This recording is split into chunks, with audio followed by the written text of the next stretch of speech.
Good morning, everybody. It is Saturday morning, July 6th. I thought I'd do a different view this morning. I have been up most of the night, not because anything is wrong, just because I couldn't shut my mind off. And I knew I needed to do a video for you guys and give you some updates on things. So a lot of times when that video is due, my mind starts going around in circles about all of the things that I need to talk about. And that was probably the main reason I didn't sleep very well last night. First, let's give you the update on my dad's house. So I think the last time we talked, or I talked to you guys, I was waiting on the realtor to get back from Mexico to do the market analysis. And I ended up getting that like a week ago. She came back and she had done a drive-by and comps in the town and everything, and came up with an amount that was considerably higher than what I was expecting, but she also had not been inside of it yet. And so I took that amount. I offered the lady and her family a very, very, very, very good deal, considerably under what she has suggested I list it, and gave them 48 hours to let me know, do you want it, do you not? And I got the news on Wednesday night that the lady that lives there, Jenny, has already started packing and kind of going through stuff. And I think mentally she's already decided that she's going to check into other options.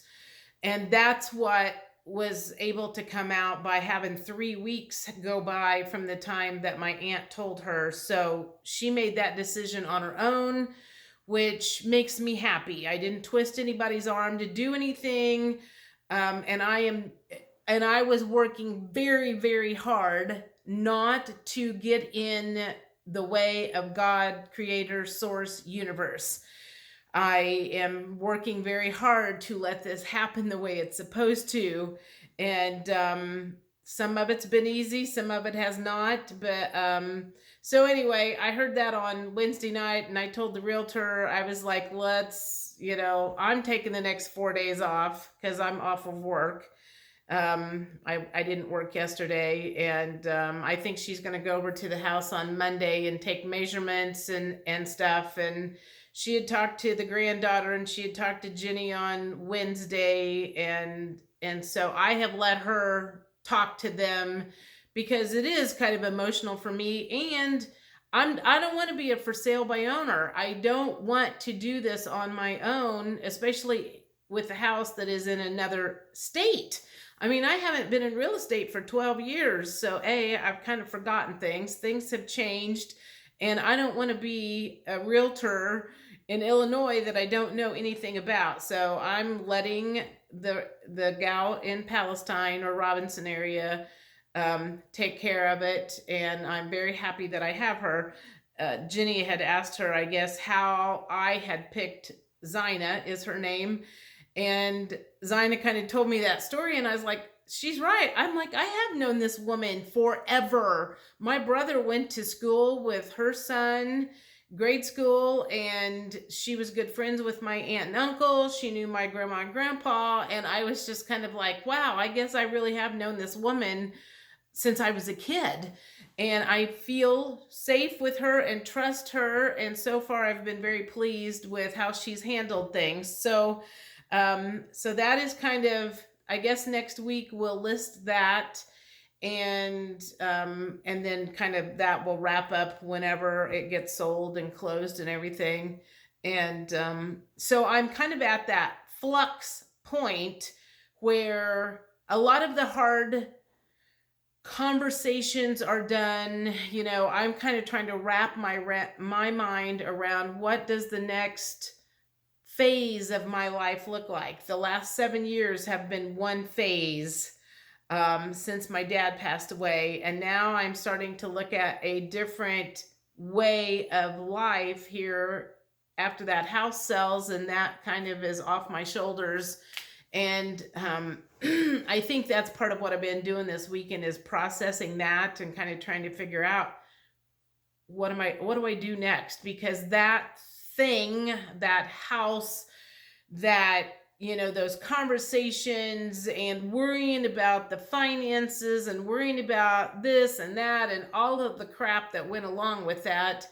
Once my mind gets freed up, I'm gonna have things, I'll be able to think again, because I don't feel like I've been able to think very good definitely the last 2 years.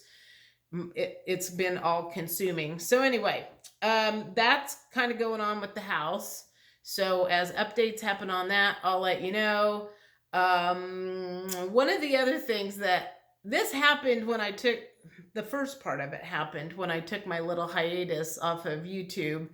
But there's a guy that comes into my office all the time. He's the shredded guy. He's the guy that comes in and takes our papers and shreds them out in the truck. The important papers with Social Security and all of that stuff. Things that you don't want to get into bad people's hands. And so he's been coming in there for a couple of years. And a few months ago, he made a comment and called me a sorcerer, which, and he meant it in a bad way, but I called him out on it when he was in there the other day. But anyway, where I was going with that is he shared with me a few months ago that he is on a mission to start an all-men's Christian gym. What I am finding out more than anything is the reason that he wants to do this is I don't go to the gym, I walk. I walk in the mornings before I go to work. That's my exercise of choice.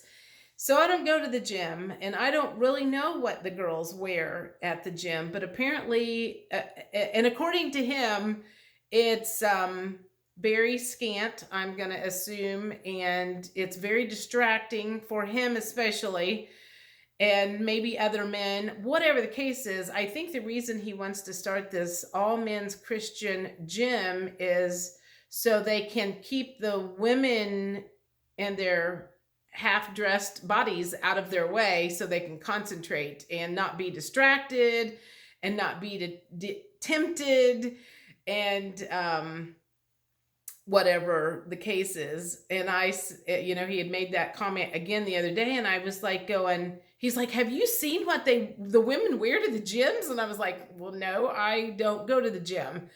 But they wear it on TV, and they wear it on the beach, and they wear it everywhere. So I don't know why he thinks he's going to be able to get away from it just because he has a gym to work out in where there's not any women around. Does he really think that the temptation is going to disappear because of that? So I think he's thinking a little small here, and he's thinking that's going to solve his problem. I don't think that's going to solve your problem, because when you have distractions, you can cut one distraction out, and then the distractions come in different ways. And I'll just say the devil has many ways to distract somebody, whether it be on TV, or whether it be commercials, or whether it be your friends that are doing something and trying to peer pressure you into doing something. So he is trying to fortify his body and his surroundings, which I can appreciate. I mean, I kind of do that here. I spend a lot of time by myself, processing and thinking and staying away from people that annoy me. But I mean, ultimately, it's very hard to get that out of your life completely. So somewhere along the line, removing all of the exterior things only gets you so far, I think, is the point that I want to make. See, my voice is like getting all froggy sounding on me because I haven't had any sleep tonight. Let's see, what else is going on? Okay, so that was the main thing. The house, talking about him. And I did talk to, I've known this woman for quite some time, probably 30 years.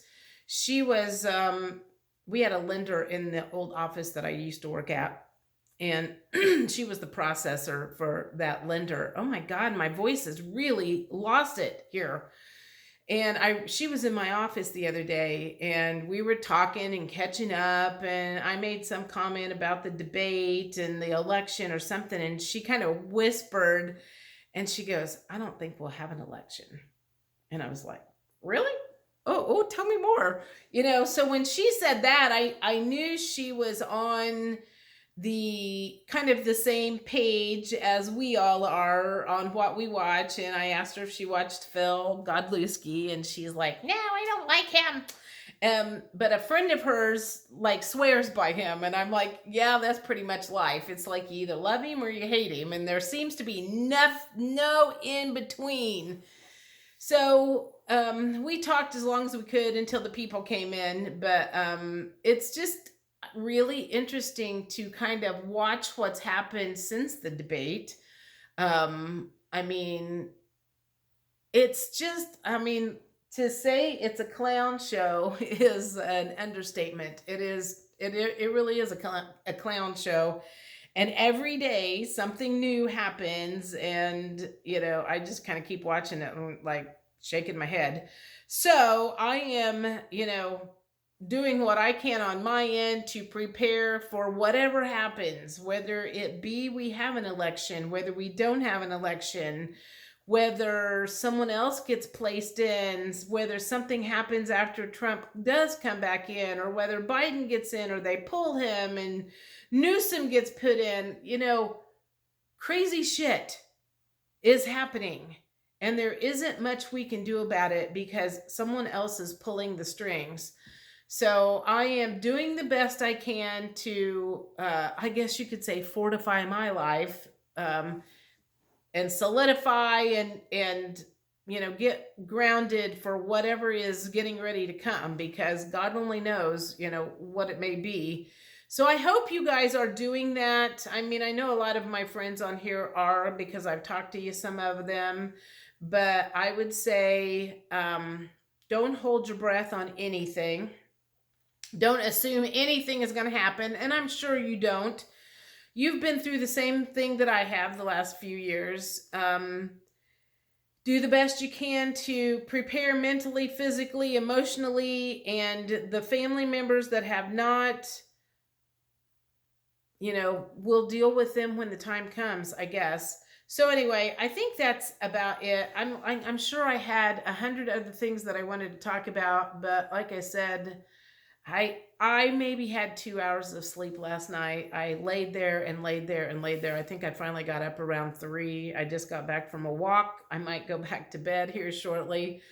And I guess I will just continue to process everything out of this last 7 years. I feel like that's kind of what's happening. I'm processing everything out that's happened over the last 7 years, and kind of trying to bring room and open room in me emotionally and physically, and be ready for the next phase of my life, whatever that may be.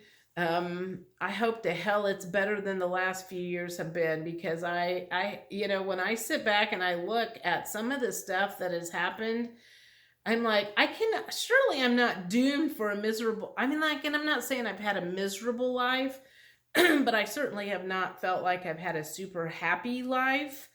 It just feels like I have been on the struggle bus most of my life. Now, granted, that's partly because I have been single and trying to do everything on my own, and that is quite stressful. Those of you who are single get that part. So anyway, I think that's it. Phil does have a live coming on tonight. He was supposed to have one last night. He canceled that. I saw that this morning. So if he comes up with anything interesting, maybe I'll talk about that again in a day or two. And enjoy your Saturday, although this feels like Sunday to me. Yesterday felt like Saturday. Every day feels like a Saturday or a Sunday for the last 3 days. So anyway, enjoy your time, and I will talk to you later. Bye.